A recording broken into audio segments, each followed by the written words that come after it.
Hello, I'm John Ryan, and with me is Richard Hesketh, one of the candidates for the general membership director position on the USA Team Handball Board of Directors. Richard, how are you doing today? I'm doing well, thank you. How about you? Oh, not too bad, I guess.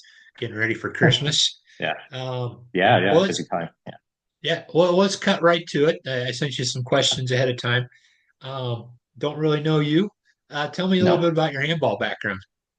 So I grew up in Germany. I played handball for almost 10 years from the mid 80s to the mid 90s, up until the point that I moved to the United States in the early 90s. I didn't play handball for a long, long time after that, almost 27 years. So I started playing again my late 40s when I found the Detroit Handball Club when I moved back to Detroit for work. That's how I got back into handball. So that's kind of my experience with handball. A little bit fractured, I would say. Oh, that's interesting. So you you sound very American.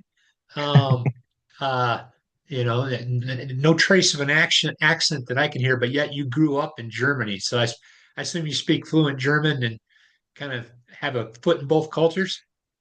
Yeah. So actually, the funny thing is, like, as my last name is not German, my parents are actually British. So I grew up bilingual. So I spoke English and German my whole life. So it was an easy transition for me. And I moved here when I was younger, so my accent pretty much fell away pretty early on. But yes, I still speak German pretty fluently. Go back. My sister still lives there. I still have some friends there, so I go back quite regularly. Yeah. Okay. All right. Well, tell me a little bit about your non-handball related background and how it might facilitate you being a good board member. So I started, well, this is handball related, but I did start a nonprofit handball club in Detroit called the Motor City Handball Club.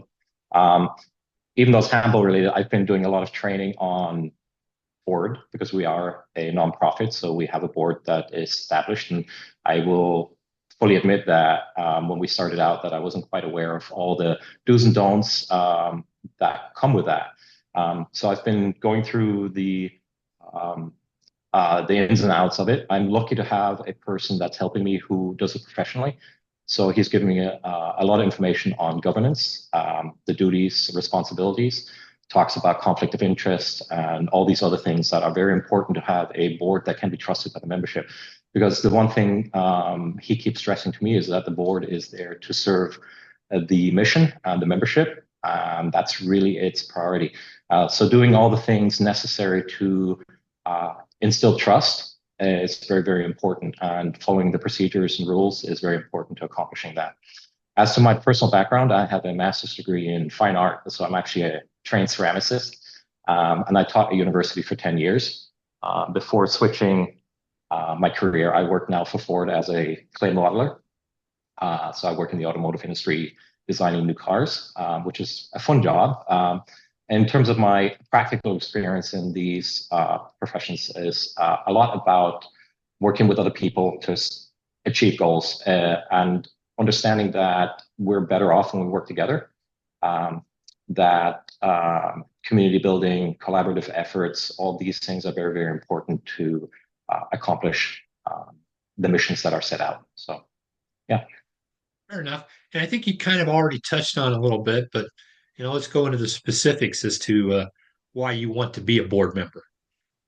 It's a tricky thing. I will be honest that my interaction with USA Team Handball when I first moved here, let's put it this way, I hadn't had a positive interaction yet with USA Team Handball.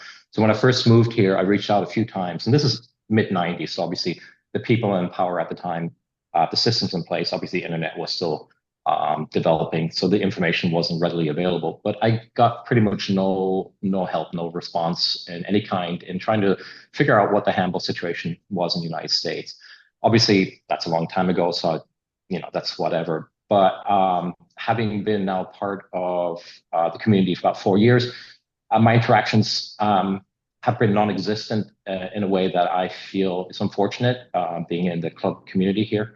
Um, the information I've got about USA Team Handball, which have been all secondhand, so I fully appreciate politics and people's agendas come into play, have been in general very negative about the support of the organization for the domestic community.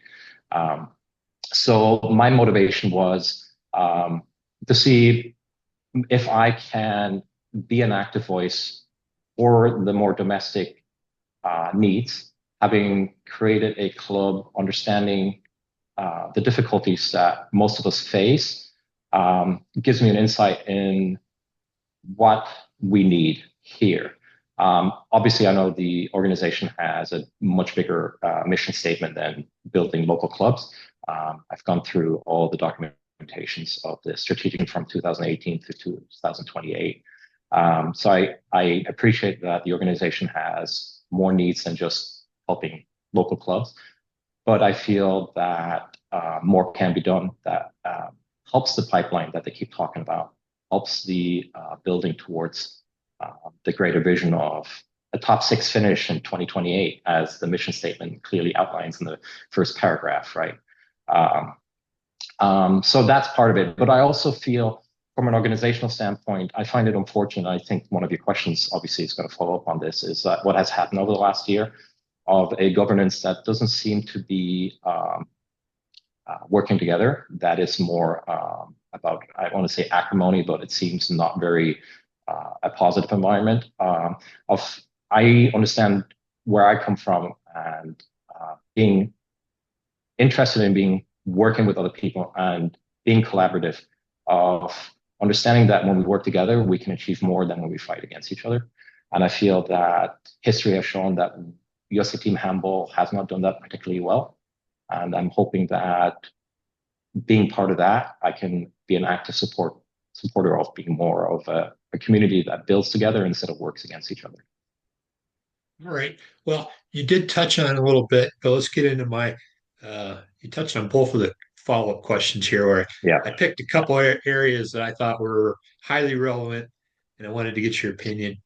What are your thoughts regarding what happened with the board of directors this past summer and how it might inform your role on the board and the decision the board makes? yeah, yeah. So I've not been particularly active prior to this year in terms of the politics of USA Team Handball, primarily because I felt that how things had been communicated to me, how things are run, that they weren't particularly impactful on anything that we did. So there wasn't really a need. I mean, I had my memberships, but in terms of the day-to-day going-ons of the USA Team Handball, I felt like there was no impact on what I was doing in Detroit. Um, Obviously, fast forward to this year, everything changed in a way that kind of uh, threw things, kind of out of whack. We talked about the U.S. Handball Union being formed, and then having two separate national championships. That's when I started looking into a little bit more, well, what's going on? Because it is impacting us as a club. The dysfunction that I was experiencing, um, and the repercussion of the decisions being made, was affecting the community negatively. So that was kind of what I saw. And then obviously I read through your history, the video you posted about what was happening. I went a bit further back in terms of what happened before. Um, but in terms of the actual knowing what was going on, it's hard because a lot of information I was getting was obviously people with different stakes saying different things. And it's always tricky to disseminate through that information and figure out what was really happening. I personally, don't want to judge anyone for the things that they've done. I think, I hope everyone does things with the best intentions. But unfortunately, how things played out seems and is very negative, and doesn't show good on the organization, I guess you can say. Um, what are your thoughts regarding what historically has been a big resource decision for the board? How much, in terms of resources, should be applied towards national teams, and how much should be applied towards development? I went through the last financial audit 2023 and read through it. Obviously, there's money and there's money being spent. Having played now domestically for 4 years, I don't think I've seen anything that has impacted domestic outside the national tournament, which again, the details on the finances on that is kind of not easily read. I don't know the intricacies of running an organization and the funding that is necessary for the national team, or what is being done on the collegiate level and what funding that is drawn. It's very hard for me to say one way or another what is actually happening. But from an appearance point of view, I feel very little has gone towards a domestic development. And I hope that can change in a way where there is a material impact for the teams and the players on the domestic side that is tangible, that is visible, so that people, the membership, which is really who this organization should be serving, the membership feels that the organization is actually working towards the vision and the mission that they have set out, which is growing the sport of handball in the United States in a way that allows for a meaningful development of players, and then hopefully, transition into bigger and better things. Fair enough. Um, are there any other issues that you want to highlight and discuss a little bit more? Yeah, I find it one of the things that I had communicated with a few other clubs, and we've talked about is we're all doing the same thing. And I feel like we're all reinventing the wheel every time we do something, as opposed to leaning on each other and working together. The resources for, even just structural things like how do you form a club, to the information necessary, what are the do's and don'ts that you should be doing, how to handle memberships and finances. An average person coming in, just like myself, I'm researching everything from scratch, right? But there are people who are already knowledgeable, clubs that already have done it. We have an organization that is supposed to be overseeing all these things. That things aren't there is, I think, one of the bigger, mistakes that have happened over the last several years, is that we're not leveraging the knowledge that we already have to help people promote the clubs and the sports more than they're doing themselves. Yeah, that's really my biggest things. And I talk about a lot about community building, engaging not just expats that come to the United States, but how do we engage more local communities? How do we get kids interested in playing? How do we do these things that is meaningful and sustainable? And I think that's my thing that I hope can be part of the conversation moving forward. Fair enough. It's been a historical problem. We've had Yeah, some different guidebooks in the past, but that is something that would be useful to us as an organization. yeah, All right, Richard, it was great to get a chance to get to know you a little bit better. Thank you for taking a little time out of your day for this, and good luck with the election. all right. Thank you, John. Thanks for doing the interview. Appreciate it.